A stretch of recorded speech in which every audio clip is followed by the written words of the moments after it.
He called himself a knight of the empire, but to the people of Ashfield he was the shadow of hell itself. Captain Edmund Graves, son of General Jonathan Graves, ruled the town with fire and rope.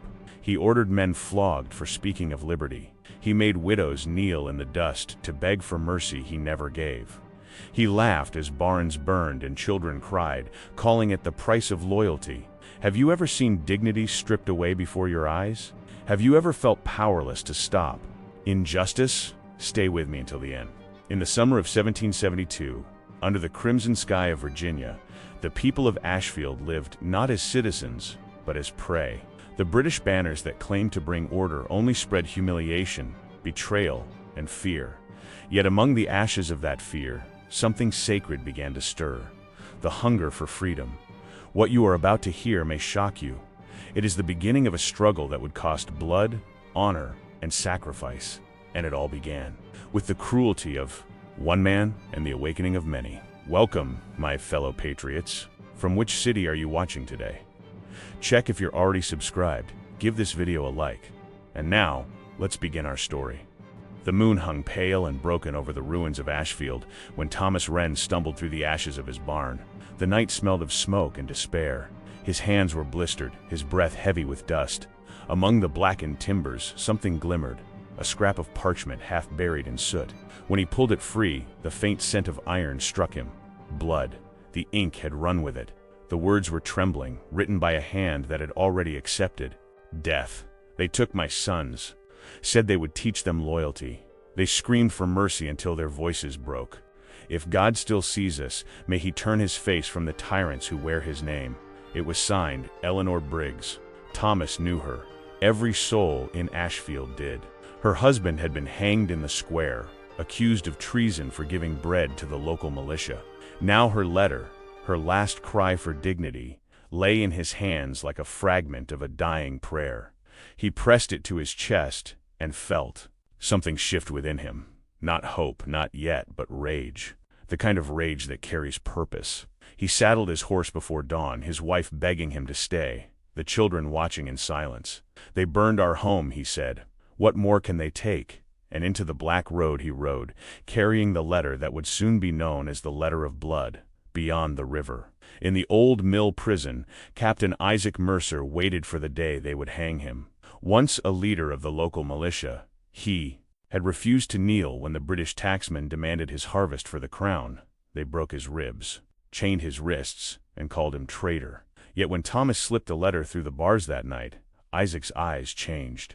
The soldier who had been crushed by defeat stood once more in silence, reading every trembling word by the dim glow of a lantern. He said nothing for a long time. Then, with a voice hoarse from weeks of confinement, he whispered, "This isn't a letter, Thomas. It's a command." The next day, the guards found Mercer gone. A broken chain hung where he'd been bound. Outside, hoofprints led into the fog, toward the woods where the old rebels used to train. Within days, whispers spread through the countryside. Men who had buried their weapons now sharpened them again. Women sewed bandages by candlelight, their hands trembling not with fear, but with anticipation. Even children began to watch the redcoats pass with quiet, knowing eyes. Ashfield was changing. Beneath the humiliation, something sacred was taking form. The people had learned the price of obedience, and it was their very soul. Meanwhile, Captain Edmund Graves tightened his grip. For every act of defiance, he doubled his cruelty. He ordered the church bells melted into bullets. He forced men to kneel in the mud while his soldiers drank wine from stolen chalices. He hung old veterans from their own fences and called it justice. To him, rebellion was a disease, and he would cure it with fire. But tyranny breeds its own poison. Each act of degradation became a sermon whispered in secret. Each drop of blood spilled became a vow. The more Graves humiliated them, the more their chains cracked. Thomas, once a simple farmer, became a messenger for the hidden militia. Eleanor's letter passed from hand to hand, a relic of suffering that united them all. In the woods beyond the river, Mercer gathered them. Farmers, blacksmiths, and outlaws. Men without uniforms, but with hearts that no empire could command. He spoke not of revenge, but of redemption. "We were not born to crawl," he said. "If freedom must be paid in blood, then let the payment begin." They had no cannons, No banners, no glory, only conviction. But conviction, once awakened, is a weapon sharper than any blade. And as the first fires of rebellion burned against the night, the British soldiers began to realize that fear no longer ruled the colonists. Something greater did. In Ashfield, even silence became defiance. Women refused to bow. Children refused to look away. The humiliation that once crushed them had transformed into armor. They no longer prayed for mercy, they prepared for reckoning. And while Captain Graves celebrated his latest victory, a letter written in blood moved again, now carried by hands unknown, toward the coast. Within its crimson lines lay a hidden truth, the revelation that the colonies were not broken, merely waiting. The road to liberty had begun. Ashfield did not breathe, it rasped. Thomas and the farmers moved along the hedgerows like shadows, stepping around fallen shutters, scorched lintels, a child's shoe crushed into the mud. The well behind the cooper's shop reeked of lye and rot. Dogs would not drink. Smoke crawled low over the ground as if ashamed to rise. On the church hill, the bell tower lay open like a rib cage. In the nave, only embers and cracked glass. Father Samuel waited there, robes gray with soot, eyes lit by a stubborn ember that would not die. He did not greet them with blessing or comfort, only truth. "For 6 months the redcoats have bled us dry," he whispered. "Graves executes one man every Sabbath, and he calls it order." The word order fell like a stone into a grave. They followed him through the sacristy to a door half-hinged, then down to the crypt where the air was cold and damp with old prayers.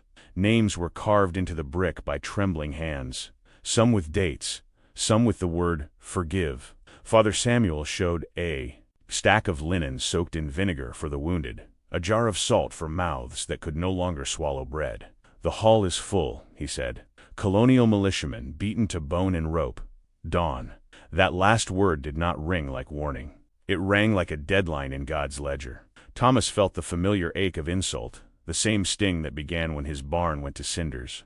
Shame at having bowed his head. Fury at having bowed at all. The letter of blood sat beneath his shirt, rigid as a splint.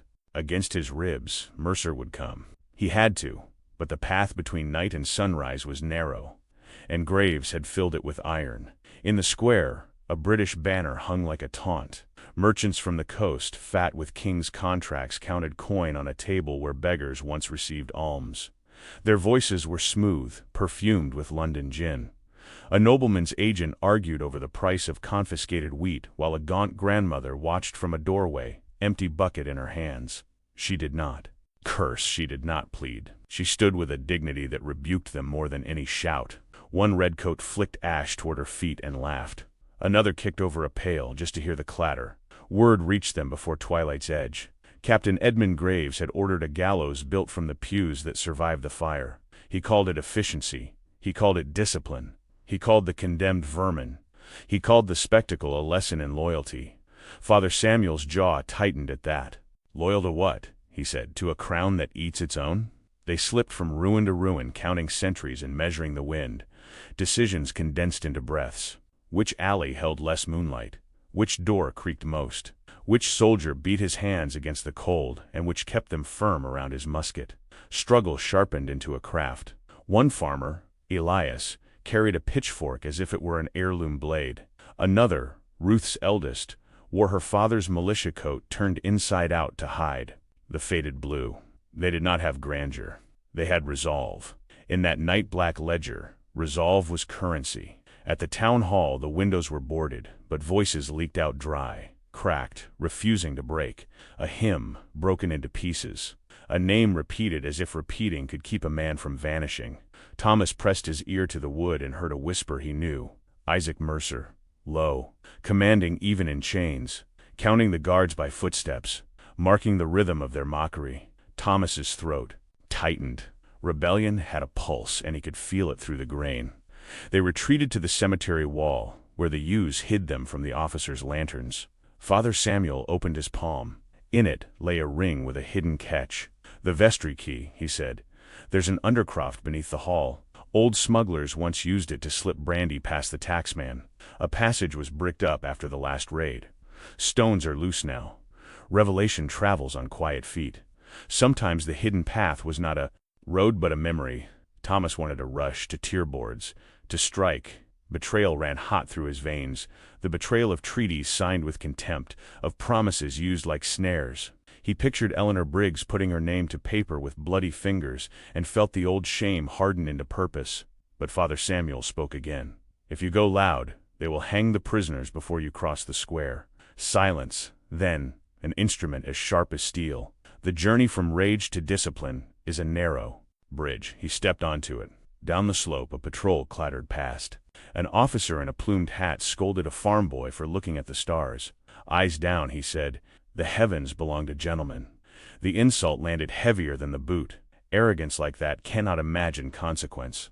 It cannot imagine that peasants keep books of their own, written in suffering and signed in resolve. A figure emerged from the fog near the livery. Nathaniel Price, a shopkeeper who had prospered too well under the new laws. He bowed to the redcoats and handed over a scrap of parchment, nodding toward the church hill. The officer smiled and pocketed the paper. Thomas watched the exchange with a cold stillness that felt like winter settling into bone. There it was, the wound behind the wound. Not only foreign bayonets, but neighbors selling bread for rope. Betrayal, domestic and intimate. Transformation is not only rising. Sometimes it is the hard choice to remember names. In the crypt again, the farmers argued in hushed tones. Elias wanted to strike the gallows first. Ruth's son urged a diversion at the granary. Father Samuel insisted the undercroft was the spine of their chance. Thomas listened to the stones. He thought of the wells poisoned, of bells melted to bullets, of old veterans swinging from fences. He measured the distance from humiliation to justice and found it equal to 8 men crawling through a tomb. A hand touched his shoulder. Isaac Mercer, gaunt but unbroken, stood in the arch. He had found them by the sound of their silence. "No speeches," he said. "We choose, we move." He examined the ring, tested the latch, traced the mortar on the wall with a finger that remembered maps. "When the bells are gone, you count the guards by their laughter." He looked at Thomas. "You brought the letter." Thomas nodded. "Good. Then let its ink be our oath." They pried at the bricks until the mortar flaked like old snow. Behind the wall, stale air sighed. A corridor yawned toward darkness. The passage ran beneath the square, beneath the offices where wealthy agents tallied spoils, beneath the boots of officers who mistook paperwork for power. Mercy would not come from above. Liberty would rise from below, through dust and bone, through the hidden arteries of a town that refused to die. They moved on hands and knees, torches hooded, breathing chalk and memory. Rats scattered. Water dripped in a slow measure like a clock running out. At a junction, Thomas lifted his palm. A whisper of voices. The underfloor of the hall. Close. So close the wood seemed to carry heat. Mercer signaled. 2 men to the right, 1 to the left. Thomas with him. Ruth's son stayed at the rear, holding the line between hope and retreat. Above them, a toast rang out. A major praised Graves's remedies. He thanked the wealthy for their continued partnership. He said the colonies should learn the comfort of obedience. Laughter rolled like thunder from a shallow sky. The arrogance was almost a light by which to see. Men who have never bowed cannot imagine the strength of those who rise. Mercer placed the ring in the slot. A hinge groaned. He froze. The sound died under bootfall and jeers. He breathed again. The trap lifted by an inch. A smell of sweat and iron washed over them. They were here. On the other side of this wood, beaten men waited for rope and mourning. Decisions hardened. Sacrifice waited. One push, and the world would tip. One misstep, and it would break. Thomas touched the parchment under his shirt. He thought of Eleanor's sons, of the poisoned well, of the old woman with the bucket, of Father Samuel's quiet fury, of Graves polishing his saber while calling slaughter a sermon. The journey had led them into the earth itself, but the earth remembers. It keeps the hidden truth of seeds. A lantern swung past above. Voices faded toward the door. Time narrowed until it was only breath. Mercer's whisper was a thread. On my hand. Palms rose. Eyes met. No banners. No drums. Only the stubborn oath that a people makes when it is done kneeling. The wood trembled. The latch shifted. Night held its breath. The wood gave a whisper. Not yet. Mercer lowered the trap and drew them back into the tunnel, choosing patience over fury. The choice tasted like ash, but it was a necessary bitterness. They would not trade the prisoners' lives for a single moment of reckless glory. Father Samuel led them to the crypt again, where the earth kept its cool breath, and the saints looked down with cracked, silent faces. There, under stone and soot, the decisions took shape. They would gather hands. They would open more than a door. Abigail Rynn came first, her apron still stained with tinctures and smoke. Thomas's sister moved like a surgeon through ruin, calm where others shook. She'd bound the wrists of men lashed for refusing the tax and stitched the scalps of boys clipped by sabers for failing to bow. She laid out her needles and nettles and spoke plain. If we free them, we must also keep them breathing. I can turn pain into a secret, but not if you waste blood. Dignity in her voice, iron in her spine. Eli Brooks followed with a cart covered in sacks of barley. Beneath the grain lay the truth, tools that could pass for plow and yet bite like steel. Mattocks ground to an edge. Hammers balanced like short maces, wedges wrapped in cloth to keep them silent. Once, Eli had forged muskets for the militia until the Crown shut his forge and posted a nobleman's seal on his door. The seal still hung in his pocket, broken in half. They prefer us unarmed, he said. Let us disappoint them. His eyes held the quiet of an anvil. He did not boast. He measured. Near midnight, Jonas Hale limped out of the trees, face gaunt, coat torn, where a ball had taken his shoulder months before. A simple soldier, not famous, not decorated by anyone but hunger. He had hidden among pines while the officers drank to stability. He had watched the reinforcements assemble like thunderheads along the road to the coast. He brought news with him like a blade wrapped in cloth. A colonel with a French watch, wagons bearing chains. A company of dragoons 3 days away, riding under a crest shaped like a wolf's head. Graves had invited more teeth to the feast. If we wait, Jonas said, voice raw, the gallows will become a habit. The word habit sounded worse than death. They spread a crude map across a coffin lid. Mercer marked the sentry paths with bits of coal. Father Samuel traced the bricked tunnel with the ring, noting where mortar crumbled at the touch. Abigail sketched a route from the hall to the crypt to the mill, where she had water and herbs and a hidden pallet for the near-dead. Eli tested each tool's balance, assigning hands by weight and reach. Jonas, jaw clenched against pain, counted rifles and pistols by memory of their gleam. There was no bravado, only arithmetic. Rebellion as craft, independence as geometry. Outside, the officers called roll and mocked those who missed their names. A wealthy agent blew smoke toward the burned bell tower, saying the town looked tidier without the superstition. A pair of redcoats used the church door as a table for cards, betting buttons cut from dead men's coats. A captain wrote to a distant uncle about the gratifying efficiency of Captain Graves, praising the way humiliation kept the peasants docile. The letter smelled of wax and contempt. When he sealed it, a wind came from the river and lifted a corner of ash into his eye. He cursed the dust, not the sin. In the crypt, the plan hardened. 2 teams through the undercroft, Eli and 3 farmers to break the inner joists and lift the trap with wedges, slow and even, so the wood would not bark. Thomas to slip in first and cut ropes with a scythe blade honed flat. Mercer to lead the prisoners below before the guards counted. Father Samuel to ring a handbell from the ruins as a signal, not a call to arms, but a ghost of the bell that was the echo of a vow. Abigail to wait in the mill with vinegar and willow bark, turning agony into quiet. Jonas to stage a stumble by the granary, dragging his leg across the square, begging for water, drawing 2 sentries and their pride like hounds to meet. No cannon, no banner, only timing, only nerve. They tested the ring in the dark until the hinge moved without complaint. They practiced the lift with stones. They filed the scythe into a whisper. Abigail braided bandages. From a wedding sheet, hand steady, face unreadable. Marriage is a covenant, she said softly. So is this. Thomas stared at the cloth and saw what oaths looked like when they had to bleed. The night before they moved, Father Samuel offered words without rhetoric. We are not saints for wishing to be free. We are merely human for refusing degradation. He pressed a small cross of charred wood into each palm, not as magic, but as memory of the burned nave and the melted bell in the pews. Hammered into gallows. They stood in a half-circle, poor and stubborn, carrying the weight of their own names. Liberty had no music, but it had a taste, bitter at first, then clean. Jonas went out at first light, swaying, eyes glazed with Abigail's laudanum to sell the limp. A sentry laughed and called him a rustic actor. Another prodded his wound with the butt of a musket.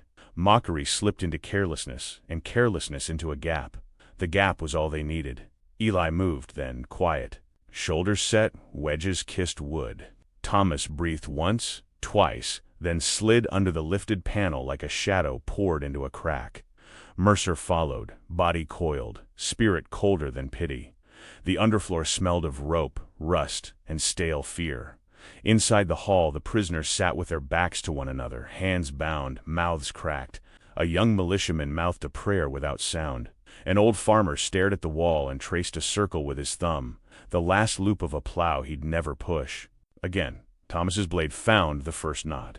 It parted like a lie cut short. He moved to the next. Mercer's hand gripped forearms, lifted men to their feet, eyes commanding silence more than any order could. The third rope. The fourth. The hymn returned, not sung, but breathed. A board groaned. A guard turned. In the square Jonas coughed, a wet rasp that drew a shout for a bucket. The shout pulled 2 rifles toward daylight. Eli's wedge shifted, the panel dipped. A prisoner slipped and stifled a cry between his teeth. Father Samuel's bell clinked once, one note hung in the air like a tear that refused to fall. The guard frowned. He listened. He decided the sound was nothing. Decisions, even small ones, carve history. 3 men vanished into the floor, then 5, then 10. They folded into the earth like grain into a silo. Abigail waited at the mill with boiled cloth and cool water, eyes on the path between ruin and refuge. Thomas went back for the last pair, a father and son who had been kept apart so their despair would ferment. He cut the father first. The boy's rope snagged. A strand bit into skin. Blood welled. Time staggered. Outside, a horse stamped.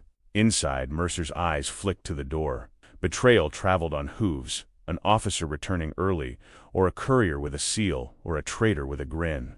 The hidden truth of tyrannies is that they think caution is a peasant's burden.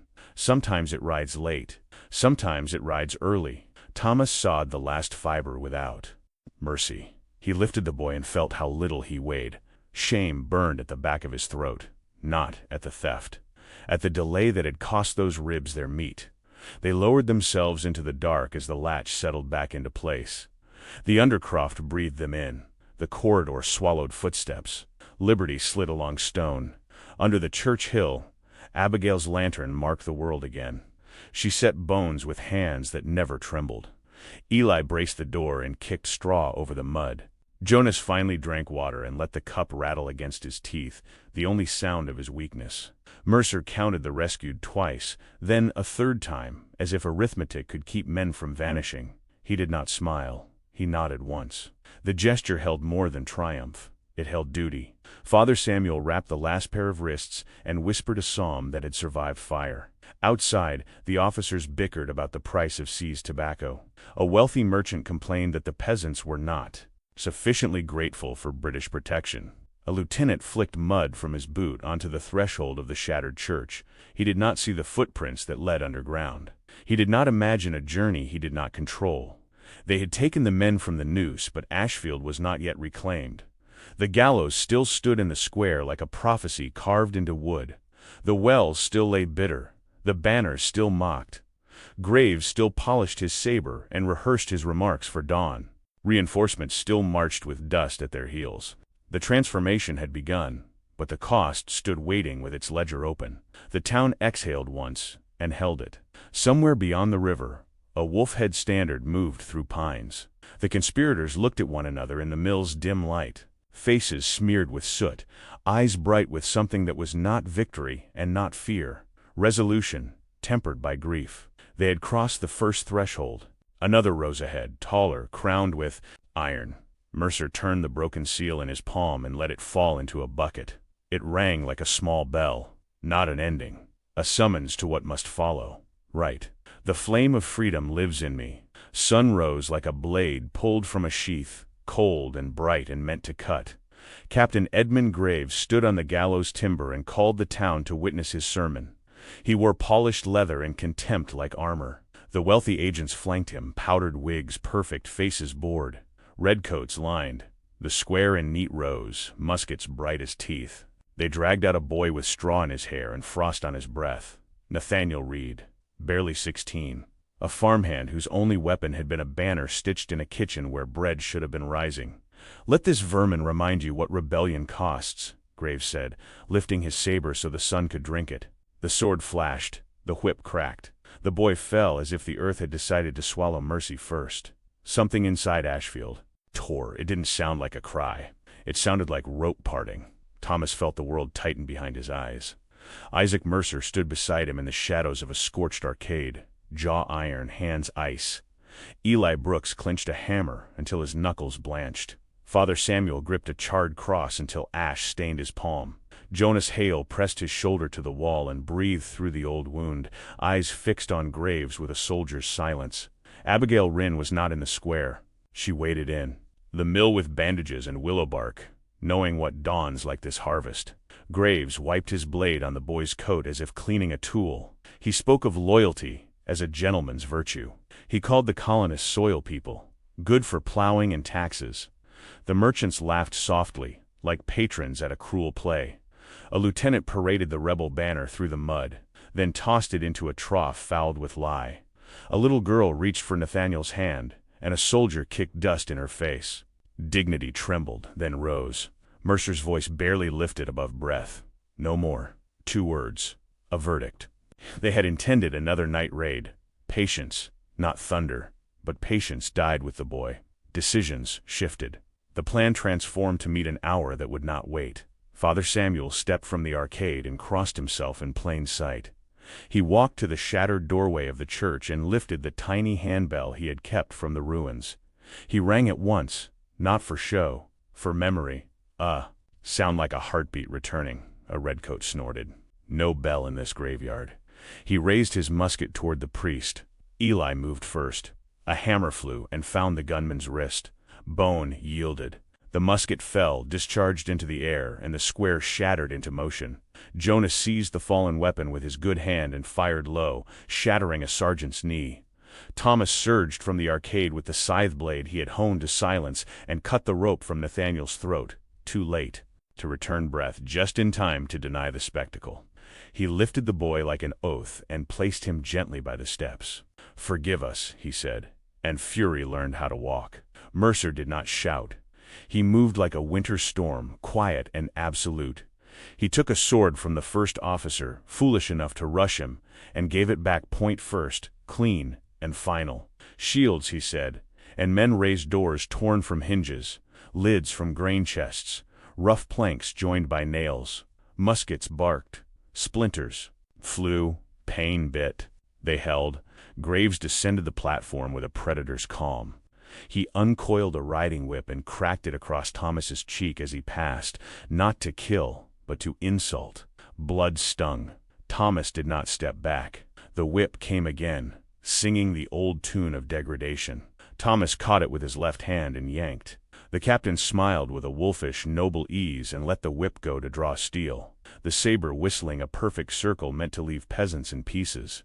Mercer stepped between them and parried with a soldier's economy. Steel rang.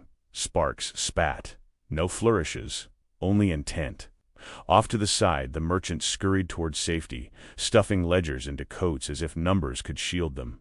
A wealthy agent tripped over a prayer bench and cursed God for poor carpentry. 2 redcoats dragged the British banner up the courthouse steps, trying to plant it as a warning. Elias, the farmer with the pitchfork, drove the tines into the stair and pinned the cloth through its heart. The flag did not fall. It hung, torn like a lie caught mid-sentence. The people moved. Women flung lye from buckets into soldiers' eyes. Children hurled stones with the precision of hunger. Old men with war scars from another king's war swung canes like cudgels. Shame turned to defiance. Contempt met consequence. The square became a forge where independence found shape. Graves fought like a man raised by doctrine and polished halls, skilled, ruthless, certain he could not truly bleed. Among commoners, Mercer fought like a man who had slept in ditches and led boys to their first grave, and still believed that a life could be purchased back by courage. Their blades met in a narrow grammar: slash, guard, step, thrust, exchanges without ornament, decisions carved into air. Around them, chaos tightened into purpose. Eli drove his hammer into a musket barrel and turned it into a bent scream. Quote, Jonas took a ball through his sleeve and kept moving forward, teeth set against the old wounds. Echo. Father Samuel knelt by a fallen militiaman and pressed torn flesh with linen, whispering a psalm whose vowels were gravel and grace. Abigail reached the edge of the square, breath steady, apron already red. She moved between bodies like a river finding its bed, sealing lives to the world with needle and nerve. Breathe, she commanded men who had forgotten how. She bound Thomas's cheek with a strip torn from her own sleeve and looked him in the eye. Stand, she said. He did. Graves fainted high, then cut low. Mercy met him there. The blade scraped leather and bit skin. A line of officers' blood bloomed bright as insult denied. The captain's expression changed, not to fear, to hatred. He launched forward with a fury that made his plumes quake. The whip flicked from his offhand and scored Mercer's forearm. Pain, no retreat. The saber came like judgment. Mercer stepped inside the arc and hammered the pommel into Graves's jaw. The noble staggered, shocked that a peasant's son had dared to touch him. A trumpet sounded from the road, not theirs. The sound carried the cold promise of horsemen. Jonas's head snapped toward the east. Dust rose beyond the orchard. Wolf-head pennons, reinforcements. The square felt the tremor before the ground showed it. Time narrowed again. They could hold the heart of Ashfield for minutes, perhaps, not hours. Sacrifice took off its mask and showed the bill. Cut west, Mercer shouted, voiced the only banner they had. Street, to the mill. Pull them with you. It wasn't retreat. It was a pivot. A turn to draw the enemy into the warren where roofs leaned close and alleys learned names. Eli smashed a lantern and flung the oil across the gallows. Flame climbed the stolen pews with hungry fingers. The symbol of dominion became a torch against the morning. Redcoats swore and pulled back. Merchants shrieked about inventory. Father Samuel lifted the handbell once more and rang two quick notes, signal for doors to open.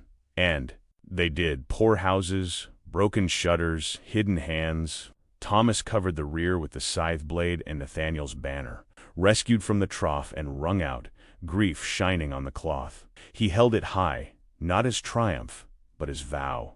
Women dragged buckets into doorways and formed a chain with Abigail at the center, turning scalding water into a wall. Old men raised muskets older than their teeth and fired from windows, smoke curling like the last prayer of a pyre.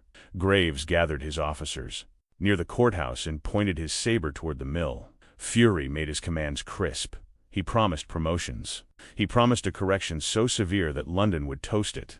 He did not promise mercy. He never did. He mounted a black horse and turned it hard, spurs drawing blood without apology. He meant to ride down the rebels himself and leave their courage crushed beneath hoof and oath. The wolf-head banners crested the hill. Hooves beat an iron grammar. Dragoons spread like a fan of knives. Ashfield breathed once, shallow and sharp. Mercer glanced to Thomas. No speeches. Only that shared understanding that some journeys cross a line and do not return to the man you were. Transformation finishes what pain began. Decisions become destiny. They slipped into the west lane, the town rising around them like a battered shield. The mill wheel turned slow, dripping river onto stone. Beyond it, the path forked, one toward the swamps where fog knew how to hide men, one back through the square where fire found its courage. Both choices cost. Both carried a revelation in their teeth. Thomas felt the letter of blood stiff against his ribs, and knew that whatever road they took, Ashfield's soul would be weighed at its end. Dusk fell like a lid on a boiling pot. Isaac Mercer raised his hand, and the town inhaled. Then the granary went to flame. Oil hissed, timbers coughed sparks, and the sky reddened as if the day itself had been wounded. Eli Brooks fed his forge until it roared. Smoke rolled down the lane in thick gray folds, cloaking doors, swallowing lamplight, turning the street into a throat that could hide men. Abigail Wren slipped between walls like a whispered prayer, apron tight, herbs tucked in her sleeves, bandages braided from torn sheets. She did not tremble. She counted heartbeats in corners, learning the city again in shadow. British sentries cursed the fire and fanned out, silhouettes cut sharp against the blaze. 2 fell without sound. A knife quieted 1. A hayfork stopped the other mid-command. A boy with a slingshot shattered a lantern, and darkness took a corner back. The oppressed moved like the river that remembers every stone. Poor farmers, old soldiers with thin hands and stubborn eyes, mothers who had buried sons and refused to bury hope. Their tools were humble, but their aim was not. This was rebellion stripped of ceremony, an uprising born in kitchens and fields, hardened by insult, baptized in ashes. Mercer ushered them forward, in small bursts, no sprinting, no crowd. The humiliation of months had taught patience. Doors opened a finger's width, and palms extended. Powder horns, stale bread, a rosary, a kiss on a brow. Father Samuel whispered blessings that were really instructions. This alley is safe. That square is watched. The watch captain drinks here. The noble's clerk runs at noise, not toward it. Even the burned church lent its bones. Pew planks became shields. Hymnbook nails became caltrops. A charred cross marked a crossing nobody else would see. The transformation of holy into useful did not desecrate. It redeemed. By the granary, heat peeled paint from posts. Eli stood inside his own smoke like a tower, hammer in his right hand, bar of iron in the left. With every strike he shortened a musket barrel, turning distance into arm's reach. He worked with a blacksmith's liturgy lift. Aim, deliver. Jonas Hale covered him from a doorway, jaw tight, eyes dry. Twice a redcoat tried to push into the haze, and twice he went out on his back. The third staggered, blinded by ash, and Ruth's boy tripped him with a rake, ending pretense. The struggle for Ashfield had left the shadows and learned to speak aloud. Then the crack came, clean, confident, a rifle's authority. Eli jerked as if yanked by thread. The shot tore his shoulder and pinned him to the door jamb. Blood pooled dark on bright iron. A second report kissed the cobblestones near Jonas's boot, ricocheted, scarred stone, screamed past Abigail's cheek and vanished. On the rooftop of the tannery a shape resolved, Lieutenant Harold Finch, Graves's falcon, tall, patient, a gentleman's stance, and a butcher's eye. His long gun lay comfortably in his hands, silver fittings catching firelight. He moved with the economy of a man who had learned death as a discipline. Panic wanted to come. Mercer strangled it. "He's alone up there," he muttered. Not to boast, to inventory. He mapped wind against the alley mouth and measured the angle of Finch's perch as if it were a gate to be lifted. Thomas Wren dragged Eli into the lee of a cart and pressed linen hard into the wound. Abigail slid in, fingers already stained. "Keep him awake," she said, voice ablade. Eli's gaze swam, found Thomas, steadied. "Don't let them take my tools," he whispered. Pride as oath. Finch reloaded with elegant speed. He was a specimen of empire, polished, exact, certain that precision made him virtuous. He marked Jonas's shadow and drew a bead as if drawing a signature. Father Samuel lifted his handbell, then lowered it. Sound would only bait more blood. Decisions sharpened to edge. Jonas exhaled and stepped left. The ball took the doorframe, spiders of oak leaping into his hair. He smiled, small, humor without joy. "You missed," he said to no one, and the town exhaled with him. Abigail probed for the ball and found splintered bone. "Hold," she ordered. Eli bit leather and did not cry out. Thomas's hand shook, then learned stillness. Dignity is not a flag. It is a posture when pain writes its name. He looked past the cart and saw a laundry line that ran from the tannery to a warehouse roof, sagging under a row of wet uniforms. He pictured Finch's sightline and tasted a thought that felt like a revelation dragged out of mud. "Smoke him," Thomas said. Mercer nodded once. They built a small fire in a broken barrel and fed it green boughs. Thick, bitter smoke climbed the wall like a siege ladder. Finch adjusted. He compensated for drift, for mirage, for men he had learned to think of as quarry. A woman stepped into the street with a bucket and flung Lie high where the smoke thinned. It burned his eyes. The rifle wavered. He blinked and cursed, the polite curse of a salon made ugly by heat. Jonas sprinted 3 yards, fell hard, rolled, came up behind a pig cart. Finch fired into the spot where he had been. The shot sheared a wheel nail. The cart slumped. Pigs squealed. Sound filled the lane like a torn sail. In the confusion, Thomas climbed the rain barrel, caught the line, and pulled. Wet coat slid into the smoke and then onto the street, a sudden curtain. The marksman lost the town. For 3 breaths, he saw only fog and cloth. For 3 breaths, the oppressed became invisible, even to their hunter. Mercer moved. He crossed the open like a sentence written without a wasted word. He found the tannery's back stair and took it 2 at a time, blade low, breath locked. Finch sensed motion and swung his long gun, but Mercer was already inside the barrel of its reach. Steel met walnut. The buttstock cracked. Finch drew a pistol. Mercer slapped it wide. The ball went whining into brick. They were close enough to smell each other's lives. The smoke, the salt, the polish. Finch struck with the rifle barrel, precise even in panic. Mercer accepted the bruise and answered with the pummel under the ribs. Air left the lieutenant like a debt paid. He stumbled, not yet beaten, still proud enough to sneer. Peasant. The word carried more poison than lead. Patriot, Mercer answered, and took the gunman's balance. Below, Graves drove his horse through the press, fury sharpening his commands into blades. Cut them from the alleys. Take the mill. No quarter for sedition. Reinforcements spilled into the lanes in bright lines that did not know how to bend. Merchants shouted about contracts. An officer laughed as he set a thatched roof alight, calling it a purge. A child coughed beneath a barrel. Abigail lifted her and pushed her into a doorway where a grandmother waited with a quilt. The journey to emancipation passed by cradles too. Eli gritted through the bandage knot and stood, white to the lips. He lifted his hammer with his left hand and tapped it against the door, testing weight, telling pain it was not master. Thomas joined him, scythe blade tucked beneath his arm, banner tied around his wrist, the cloth dark with water and smoke. The people formed again, no uniform, no drum, just a promise in their faces. Humiliation had fermented into courage. Contempt had raised an answering force no empire manual could chart. On the roof, Mercer pressed Finch toward the parapet. The lieutenant found his dagger and drew a scar across Mercer's forearm. Blood slicked the hilt. Decisions balanced on breath. A shove could send a man to stones and story. A capture could trade for prisoners. A mercy could seed rumors stronger than dread. In the square, a fresh trumpet sounded, nearer, jagged. The Wolfhead Company had divided. One troop knifed toward the mill, another pushed for the church hill. The town held its own throat in its hands and had to choose which artery to save. In the smoke, the hidden truth of their fight crystallized.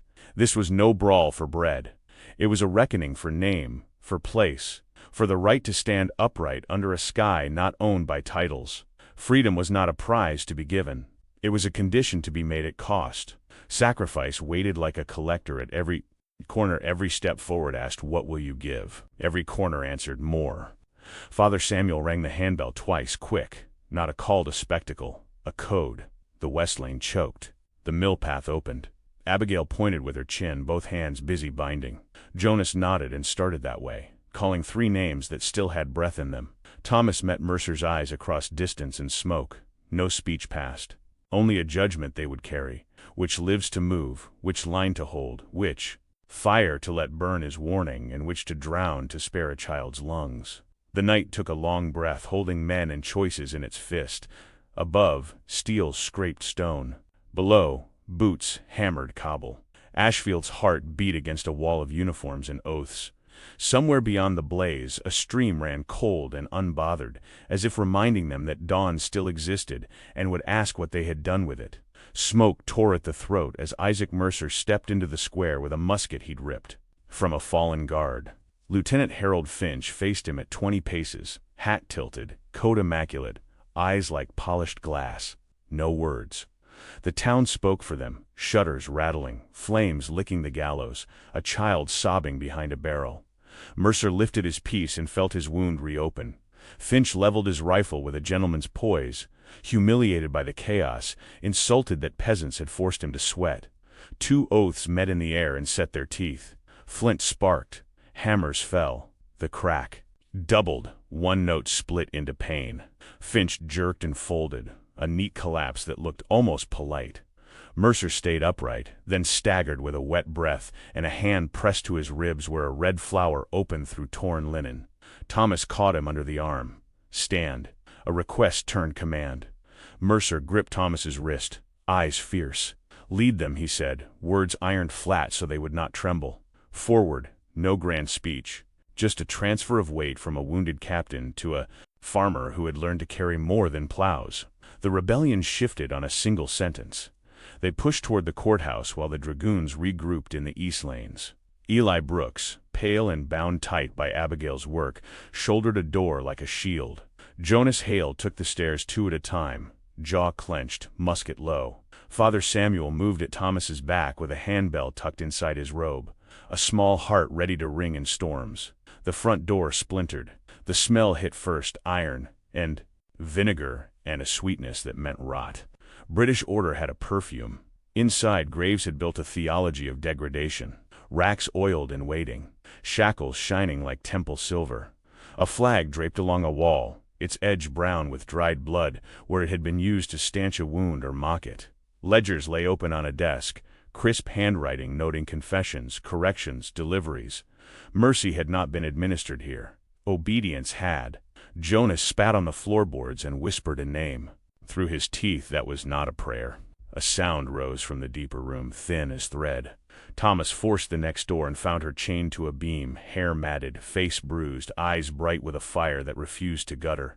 Eleanor Briggs, a ghost that would not learn how to vanish. "He took my sons. But he won't take my soul," she breathed, as if each word were a step up a hill of knives. Abigail was already there, fingers working the locks with a blacksmith's pick and a healer's patience. The last shackle fought her. It lost. Eleanor sagged into linen and willpower and looked at Thomas as if recognizing the letter pressed against his ribs. "You carried my voice," she said. "Now, carry my feet." He lifted her, and the weight felt like a flag that was never meant to touch the ground. They swept the rooms, fast and hard. In a cabinet behind the judge's dais, Eli found a hidden ledger stitched inside a Bible's leather. The hidden truth cut colder than steel. Lists of local informants, and their payments, marks beside names. They knew Nathaniel Price, the shopkeeper, a teamster who sold hay and secrets, a clerk who filed confessions like invoices. Betrayal had not only worn scarlet, it had worn homespun and smiles. Father Samuel read 2 entries, shut the book, and tied it with cord. For later, he said, for judgment. Dignity refused to become a mob. It waited for the right fire. From the yard came the scrape of hooves and the barked cadence of officers. Graves was drawing. The noose tight around the last streets. "Move," Mercer rasped, blood wetting his sleeve. He stayed at the doorway with Jonas as a hinge, not a wall. "Thomas," he added, and the name was a commission. Decisions arrived like hammers. There was no time to weigh each one on ceremony's scale. Thomas pointed Abigail and Father Samuel toward the mill passage with Eleanor and 2 rescued men barely standing. He sent Elias and Ruth's boy to the roof with nails and stones. He kept Eli beside him, not for muscle but for the steadiness that men find around anvils and furnaces. The journey had become a kild. What went in came out, changed or not at all.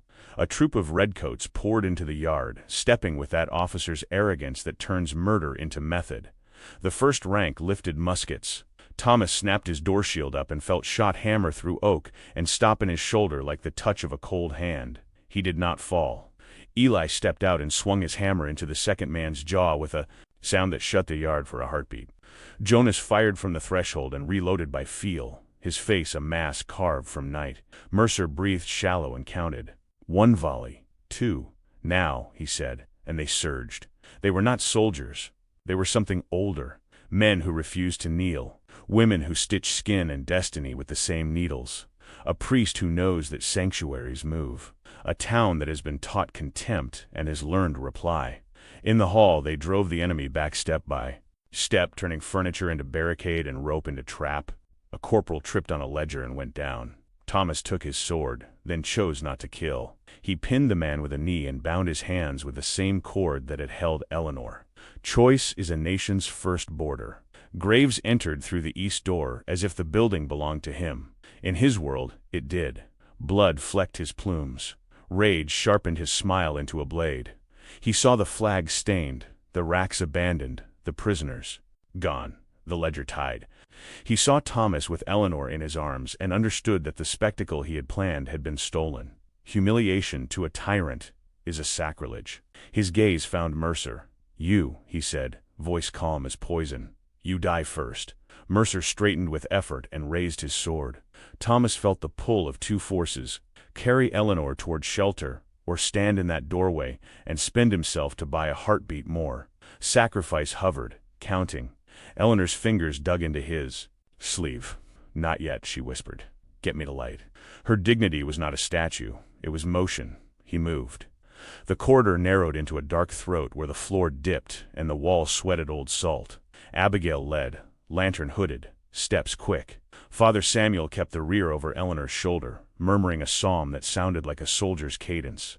Behind them, the courthouse erupted. Steel, shouts, wood breaking, an officer's thin scream as a nail found his calf. Eli's hammer ringing an oath. Into bone. Freedom does not walk alone. It drags chains until they turn to plowshares. It bleeds and keeps going. A shot cracked close. Plaster spit down. The lantern dipped. Leonard's breath fluttered and steadied. "My boys," she said, and the words were not question or despair. They were an indictment, a revelation. She had written in blood so others would understand the price of delay. Now her voice joined the march of feet that refused to return to the square for permission to exist. They reached the mill undercroft where water hums like a low drum. Abigail spread blankets. Father Samuel set his small bell by the door, a sentinel. Thomas laid Eleanor down and felt his arms shake only when she was safe. She caught his hand. "You are not the same man who found my letter," she said. "Good. None of us should be. Transformation is not gentle. It is honest." He turned back toward the courthouse and the roar inside it. Eli stood in the doorway, swaying, mouth set. Jonas braced him with a shoulder and passed a pistol without looking. Mercer and Graves circled each other in a broken courtroom where justice had been a costume. The rich agent who kept the books tried to crawl under a table with a ledger in his teeth. Ruth's boy kicked it free and stamped his seal into ink and sawdust. The British colors hung limp in the smoke, stained and heavy, a sermon taught by stains. Graves lunged. Mercer met him and paid with another stripe of flesh. He countered and paid again. Nobility brought training, hunger brought invention. Their blades rang against the railing where verdicts had once been spoken as if God had signed them. Thomas felt the room tilt, not with fear, but with the weight of a decision that would send ripples through fields and firesides far beyond Ashfield. End a monster here and call it justice, or take him alive and call it law. Either course had a cost. The hidden truth of liberty is that clean answers bleed like any man. Outside, the Wolfhead riders, regrouped in the lanes, torches bobbing, sabers whispering promises. At the river, the wheel turned, slow and stubborn. In the undercroft, Eleanor's eyes were open, listening for a sound that would tell her which world she would wake into. In the square, the gallows burned down to black teeth. In the courthouse, two men fought for the sentence that would be written across a town's future. Thomas stepped forward, scythe blade low, and chose where to stand. Graves dined while Ashfield burned. Stolen claret, beef carved from a neighbor's cellar. Silver taken from the church gleamed beside his plate. Officers hovered like moths around a candle that devoured other people's air. A violinist pressed from a loyal merchant's house scraped a tune to drown the screams that still clung to the town like smoke. Graves lifted his glass and smiled at the ruin he called order. The doors blew wide. Guards stumbled in, faces ash-gray, voices breaking. "The colonials are here." He did not flinch. He laughed with a dryness that tasted of iron. "Then the worms crawl into the lion's den." He dabbed his lips with a lace cloth and rose as if to welcome guests. Chaos had a map. Somewhere between courthouse and mill, a patrol following blood trails had forced a hatch and dragged Eleanor Briggs from the undercroft with a pistol to her temple. They beat Father Samuel to the floor and left him breathing. Abigail went still and watched. She memorized every face, every ring, every careless grin. She wiped her hands on an apron and became smaller. A servant, a shadow, a decision. Thomas came through the hall's side door with Eli and Jonas at his shoulders, Mercer behind them like winter still standing. The room was gold and meat and mockery.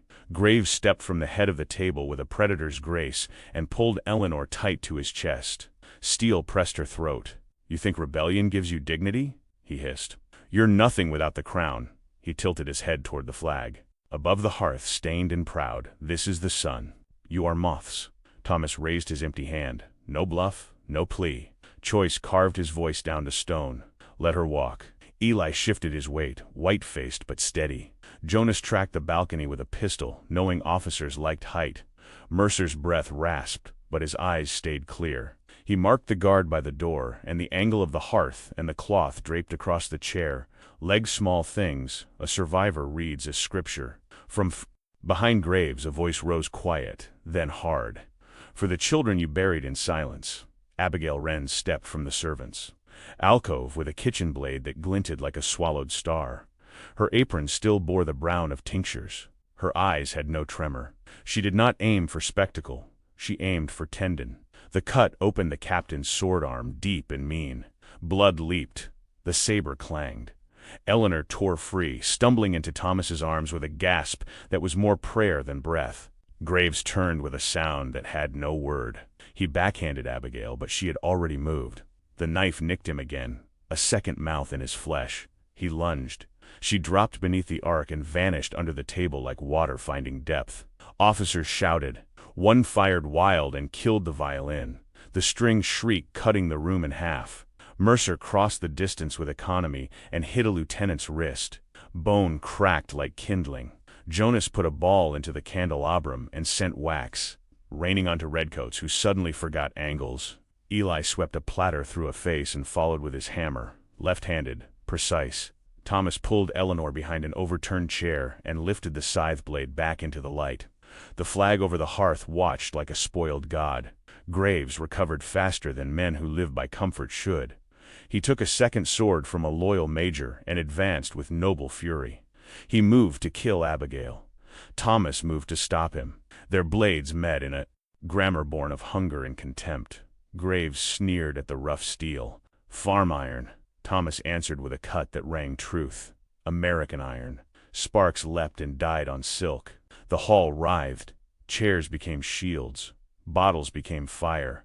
A wealthy merchant tried to crawl under the table with a ledger of bribes clutched to his chest. Father Samuel, blood at his temple, staggered in through the servant's door and rang the small bell once. Even in war, the note made men remember they had names. Eleanor rose, shaking, and pressed her back to the wall. She tore a strip from the tablecloth and bound her own wrists where iron had bruised them. As if to tell shame it would not have the last word. Graves pressed hard. He had skill and fury, and a life spent believing peasants were stage props in other men's glory. Thomas had purpose, and the letter against his ribs, and a town inside him that had learned to refuse humiliation. The blade slid, locked, broke. Graves fainted high. Thomas took the cut on his sleeve and answered low, slicing leather. The captain's breath thinned to a thread. He tried again to seize Eleanor with his eyes, to use her as shield by memory. She stared back, unblinking. He found no cover there. An officer drew a pistol for Thomas's back. Eli saw the muzzle and threw his hammer. It struck the barrel. The shot swerved. Splinters flew. Jonas leaped the table and dragged the officer down, the two men rolling through spilled wine and broken crystal. The struggle. More choke than dance. Mercer slid behind Graves and pressed him toward the hearth. Heat took the captain's perfume and traded it for sweat. Abigail emerged with a candlestick and drove it into a guard's knee. He folded with a curse fit for a ballroom. She spat blood and smiled without mirth. For widows, she said to no one. For brothers. For boys with straw in their hair. Each word a suture. Each syllable a stitch closing the wound between fear and duty. It turned. Not by miracle, but by inches. The villagers who had followed Thomas spilled into the hall, faces black with soot, eyes lit by a steady fire. Women with lie, men with grain hooks, a grandfather with a rusty saber from a forgotten war. They moved with the coarse grace of necessity. No speeches, no lace, only resolve. Oppression met consequence, and discovered the poor had learned to answer. Graves saw his circle close and roared like a cornered beast. He crashed into Thomas with a burst that bent steel and sent them, both against the table. Plates shattered. Bottles bled their stolen Bordeaux into the cracks. Thomas's blade slipped. The captain caught his wrist. For a heartbeat the room froze around two men whose choices would stamp a town for generations. Graves's eyes burned with doctrine. "Kneel," he hissed. "Kiss the flag." Thomas looked at the stained cloth over the hearth, and at the woman standing up straight with a split lip, and at the priest swaying with his little bell, and at the blacksmith, holding his arm shut with rags and stubbornness. He said a single word: "No." He twisted, not away but through, dumping Graves into the spilled wine. The saber skittered. Mercer's blade came to the captain's throat and stopped there, quivering. The distance between vengeance and law measured in the width of a pulse. The room inhaled. Decisions hovered like carrion birds. Kill him, and the uprising writes its justice in one stroke. Spare him, and the rebellion writes its dignity in harder letters. Either way will cost. Outside, hooves hammered. The Wolfhead riders regrouped. Shouts from the square cut through the hall orders. Threats, a child's cry, the boom of a door kicked from its hinges. The British banner over the hearth stirred in the heat and sagged, its stained hem touching the flame's tongue. A thread blackened. A bead of fire walked the edge like a scribe beginning a line. Abigail looked to Mercer. Mercer looked to Thomas.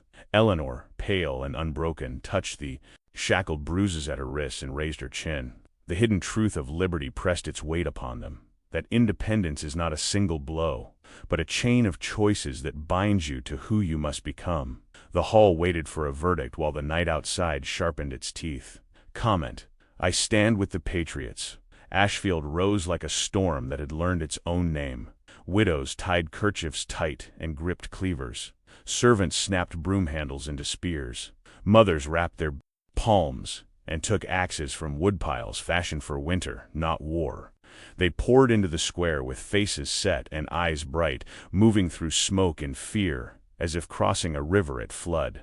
Men who had mocked them as small learned how large grief can swing. A soldier laughed when a grandmother lifted a skillet. He was still smiling when iron broke his teeth. Contempt met consequence. Father Samuel climbed the broken steps of the ruined church. He found the cracked bell in the ash like a heart, half buried. He set it in a cradle of stones and struck it with a hammer. The sound was not clear. It limped. It carried anyway. It called the living. It called the brave. It called the ashamed and gave them permission to be more than their shame. With every blow the bell told the same truth. Dignity is not granted by kings. It is claimed by those who refuse degradation. Inside the burning hall, heat pushed men back and dragged breath from lungs. Tapestries curled. Silver sweated. Wine hissed, where it met coal. Thomas faced Graves across a table of ruined finery, the scythe blade black with soot. The British captain moved with that devastating grace of a man who has never been told no, and has practiced his cruelty to an art. His saber sliced air and skin with the same indifference. Thomas took a cut along the ribs and felt fire under bone. He held his ground. Behind him, Eleanor stood upright, lips split, unbowed. Abigail circled the edges with a knife and a wet cloth, choosing where to save and where to strike. Eli braced the door, pale, jaw locked. Jonas tracked the balcony in case a hidden pistol glinted again. Graves pressed forward, boots smearing spilled claret across the floor like a map of conquered vineyards. He drove Thomas back inch by inch and smirked as if executing a lesson. "Kneel," he murmured. "Learn civility." The words stank of salons and powdered promises. Thomas answered with breath, not talk. He parried once, twice, then let the third blow skim.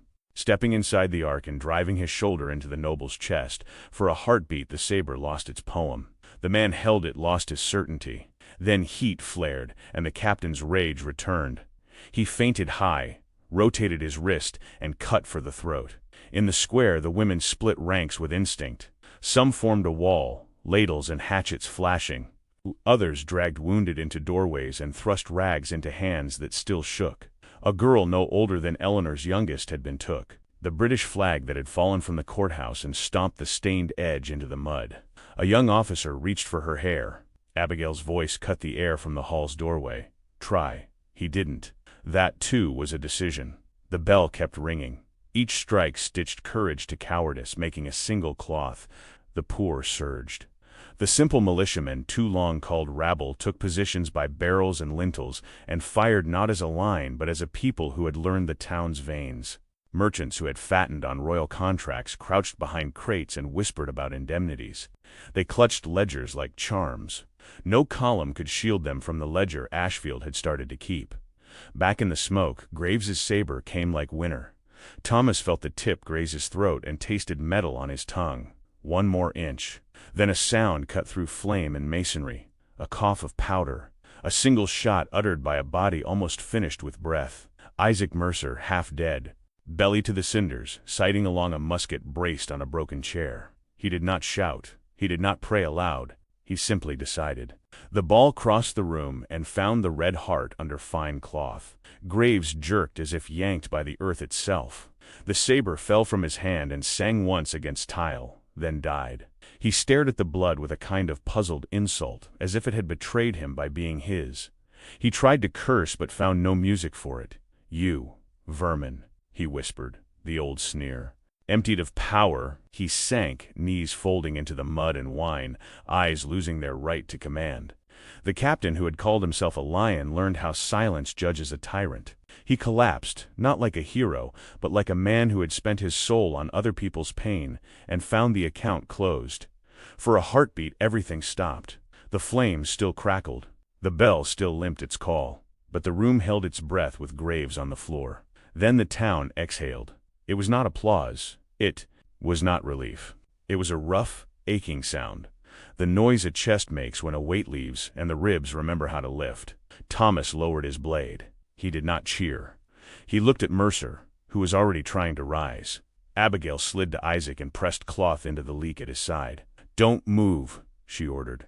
He moved anyway, at least his eyes, searching for the next burden to pick up. A hero knows that victory is not freedom. It is just a door. Outside, the women pressed the advantage they had made with grief and iron. A widow hooked a cavalryman from his saddle with a hay rake. A boy lit torches at the burning gallows and passed them down a line of hands until the flames became a barrier. Old men who had plowed under different kings moved as if plowing still, straight, steady, purposeful, pushing redcoats out of the lanes and into the open where the poor had learned range. Humiliation had fermented into resolve. Shame had burned off, leaving honor behind like a hard metal. Jonas dragged a table to the doorway and made a barricade. Eli leaned his weight without complaint, bleeding through his bandage. Father Samuel stood among them with the cracked bell rope around his wrist like a vow. He looked at Graves and made the sign of the cross, not to grant the tyrant grace, but to keep his own heart from turning to the thing it fought. Dignity does not copy the enemy. It refutes him. Eleanor stepped forward to face the corpse of the man who had hanged her husband and stolen her sons into darkness. She did not spit. She did not weep. She touched the shackled bruises on her wrists and said, "You did not own me." A revelation, simple and absolute. The hidden truth of power is that it stands on borrowed fear. Once the dead is called, the throne is a chair. Drums rattled from the east road. The Wolfhead troop had not fled. Hooves pounded. Officers cursed. A trumpet barked an order framed with London's arrogance. Reinforcements crested the rise to see their captain fallen and their banner sagging, singed at the hem. Rage gave them speed. Doctrine gave them aim. They lowered sabers at the heart of the town. Mercer pushed himself upright with a broken groan. Thomas moved to steady him and felt the weight of the night settle anew. Graves was gone. The Empire was not. The struggle had simply removed one mask. Another waited, polished and ready. Sacrifice was not finished counting. Choices sharpened again: hold the hall and make it a tomb. Fall back to thee, mill, and make the river a shield. Push to the church hill and make the cracked bell a beacon for those running to join. Every path demanded a piece of them. The square glowed with firelight and resolve. The women tightened their grips. The men reloaded with shaking hands that refused to drop the powder. Father Samuel raised the bellhammer once more. Abigail nodded a final bandage and met Thomas's gaze with the calm of someone who has chosen her place and will not move. Eleanor lifted her chin. Jonas chambered a fresh ball and breathed the old soldier's breath that splits fear in two. Ashfield stood at the lip of a new threshold, the journey laid out in smoke and hoofbeats, and the memory of a tyrant cooling on the floor. Freedom was close enough to taste and far enough to demand more blood. The next decision would write the town's fate in letters, Even the dead could read. Right. The flame of freedom lives in me. Dawn walked in slow, barefooted, across the wreckage. Ashfield smelled of wet ash and iron. Smoke thinned into a pale veil, and through it the town began to breathe like a body that had outlived its beating. Survivors moved with quiet purpose. No cheering, no trumpet. They lifted the fallen with hands that still shook, set the dead in rows, and spoke their names low, as if the morning itself were listening. British banners went up the poles upside down, not as trophies, but as confessions wrung from an empire admission of failure, signal of distress. The gallows smoldered into black stumps. The square, once a theater of disgrace, learned another word: remembrance. Isaac Mercer lived through the day and the night after, held together by stubborn breath and Abigail's skill. He watched the town mend its edges. He watched men and women carry water from the river as if they were carrying each other. He watched Thomas show boys how to lash a splint with steadier fingers than he'd had yesterday. Eleanor Briggs stitched in the doorway of the mill, needle flashing, jaw set, grief obeying her will for once. The second sunset painted the burned bell tower in copper. Isaac's eyes followed the light as if tracking a column on the march. When it faded, he turned to Father Samuel and Thomas and pulled them close with what strength remained. "Freedom is worth every drop of blood," he whispered, a sentence that felt older than his breath and fit to outlast it. He died as the mill wheel groaned and the river kept its sober vow to move. They laid him in earth that had known moss, wheat, and gunpowder. No drum roll, no volley. A shovel's dull rhythm marked the passage, and the cracked bell answered once. Abigail placed a strip of linen on the mound, stained with his life and her work. Jonas Hale, stiff with bandages, set Mercer's broken sword above the grave, point down, hilt raised like a promise. Father Samuel spoke not of glory, but of duty, and the town repeated the amen with the quiet of a covenant. Where the gallows had stood, Thomas and Abigail planted an oak sapling dug from the riverbank. Roots spread into soil thick with cinders and memory. The spade bit deep. The earth accepted. They tamped the ground with the blunt insistence of people who expect to return to this place for years. "Grow," Abigail said, "palm on bark. Drink what you must. Give back what you can." The hidden truth of liberty was in that small tree, that independence must take root or wind will steal it, that dignity needs shade as much as swords. Eleanor finished the last seam at first light. She had cut the cloth from wedding chests and shrouds, from Sunday coats and ruined curtains. The flag was not elegant. It was honest. She lifted it to the faint breeze, and the stitching tugged like healed skin. Colors found their voices. The people gathered, hats in hands, hair damp with dawn. Children who had learned to be silent at gunpoint made a sound halfway between laughter and tears. Thomas raised the staff without ceremony and set the foot hard. Into the square, fabric climbed. The new field touched wind. A murmur moved through the crowd as if hearts had drawn a long breath and remembered how to stand tall. They hung the old British colors below it, inverted, stained, silent, not to gloat, to testify. Humiliation had lost its seat. Insult no longer ruled the morning, but some debts persisted. Eleanor's eyes went to the road east, where hoofprints had crushed frost into dark crescents. Reinforcements had turned back at dusk, not defeated by eloquence, but by fire and grit and the arithmetic of narrow streets. They would return with heavier arithmetic. The empire did not retire for lack of appetite. Work followed instead of speeches. Wells were unpoisoned with clay and prayer. Bread rose again in ovens that yesterday had burned law books and ropes. Eli Brooks, arm-bound and face wan, reopened his forge. He hammered plowshares and hooks, and quietly behind a shutter, bayonets that did not yet have a nation's seal but had a people's need. Jonas sat boys at benches and taught them to pack powder without spilling or coughing. Father Samuel cataloged a ledger of betrayals recovered from the courthouse, not to ignite a purge, but to name wounds with care. Judgment would come, he said, when the town could bear it without becoming what it hated. Abigail moved like a tide. She stitched flesh, set bones, barred fevers from taking the victory by night. She scolded men who tried to work past their stitches and kissed foreheads she had once smacked as boys. She scrubbed blood out of wood until the lines of the grain reappeared. Dignity can be mopped into a floorboard. she proved it. Thomas walked the lanes with the letter of blood tucked in his shirt and a tool on his shoulder instead of a blade. He touched doorframes with his knuckles and asked for names. He listened to widows count chairs at tables that were now too long. He stood with Eleanor by the mill and watched her flag hold. "He took my sons," she said. "He failed to take my will." Revelation, simple as breath. He nodded and did not trust his voice. The oak took to the ground. Its leaves shook like small hands and found their hold. Children placed stones around the trunk in a ring, each rock a vow at knee-height. Old men told stories that had been dangerous 2 days ago. Women folded bandages into drawers again, and left one drawer partly open, not out of fear, but out of memory. By noon, a rider arrived from the south with news cut from the wider map. Other towns stirring, other flags stitched from linens meant for celebration and burial. Boston, a bruise that would not fade.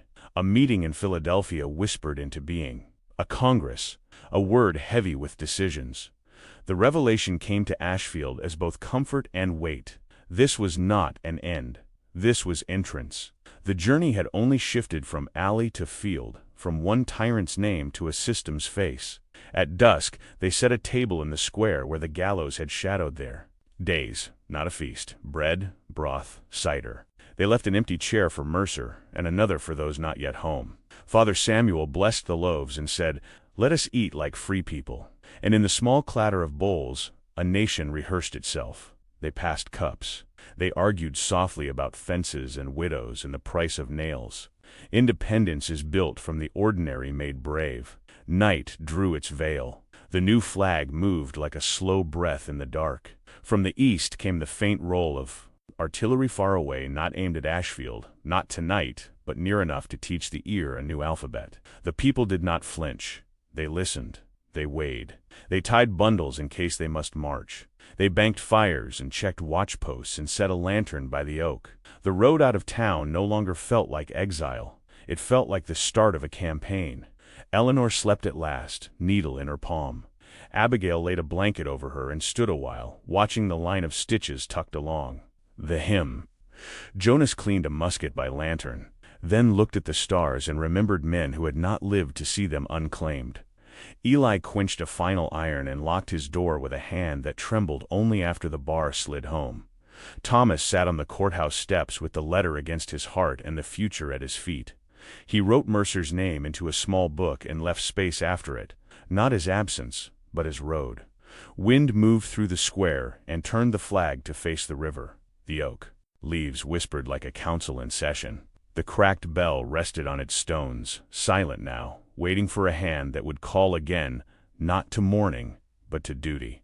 Ashfield stood between ashes and dawn, free and not finished, bruised and unbroken, tethered to a larger promise that would require more than one town's courage. The sun rose over Ashfield as if reluctant to disturb the silence. The smoke had thinned, yet its scent clung to the air, a reminder of what liberty costs. The fields beyond. The town shimmered with dew that looked too much like tears. The survivors stood among graves and embers, gazing at the flag that fluttered above the oak sapling. The cloth moved as if breathing, as if the wind itself carried the pulse of those who had fallen. Around them life began again in fragments, a hammer striking iron, a child's voice reciting a prayer, the rustle of grain as it bent to the morning breeze. The rebellion had been born in humiliation, baptized in blood, and crowned with silence. Isaac Mercer's words lived in every heartbeat that dared to hope. Thomas heard them in the creak of wood, in the whisper of the river. Freedom is worth every drop of blood. It was no longer a sentence. It was a covenant. The people of Ashfield understood that liberty was not a gift to be received, but a fire to be tended, one that burns quietly through winters, demanding vigilance as much as courage. Their suffering had stripped them bare, revealing the hidden truth of rebellion, that dignity is not restored by victory alone, but by the will to rebuild after defeat. Abigail's hands, scarred from work and war, brushed the bark of the young oak. Its roots had taken. Its leaves shivered as if remembering the gallows it replaced. Beside her, Eleanor Briggs tied a ribbon to a branch, a strip of linen once used to bind wounds. "Let it stay," she said, "so we never forget what it cost. No one answered. They didn't need to. The tree would speak for them long after their voices faded. Father Samuel rang the cracked bell one last time before sealing it in the church wall. Its note was broken but defiant, a sound caught between sorrow and pride. He said it would not call to war again, it would call to conscience. The villagers bowed their heads. In that moment, they were no longer colonists or farmers or widows. They were the living proof that tyranny can burn towns but never erase souls. Their struggle had transformed them into something more enduring than soldiers, witnesses, guardians of the unending flame of independence. As dusk fell, the new flag caught the last light of day. It blazed crimson and white against the dying sky, a banner not of conquest but of memory. Thomas stood beneath it, shoulders bowed, eyes fierce. He felt the weight of every grave, every oath, every sacrifice that had brought them here. And yet, beneath that weight, he felt something else: peace. A peace forged not by surrender, but by understanding that liberty, once won, must be defended. Again and again, in fields, in hearts, in silence, the wind carried the sound of distant thunder. Perhaps another army, perhaps a storm. No one turned away. The people of Ashfield had learned that freedom is not a single sunrise, but an eternal dawn. Its light must be carried, even when hands bleed from holding it. They looked toward the horizon, toward the unknown, toward the future that waited beyond the ashes. If the story of Ashfield has touched you, then its fire lives on in you. The courage, the sacrifice, the defiance, they are not relics of the past, but the pulse of every heart that refuses to kneel. Keep this flame alive. Honor it. Share it. Let the spirit of those who fell in Ashfield walk beside you, wherever the struggle for dignity still calls. Comment: the flame of freedom burns in me, and if your heart still beats with the same fire, stay close. Here is another story of courage and sacrifice. Click and continue with me.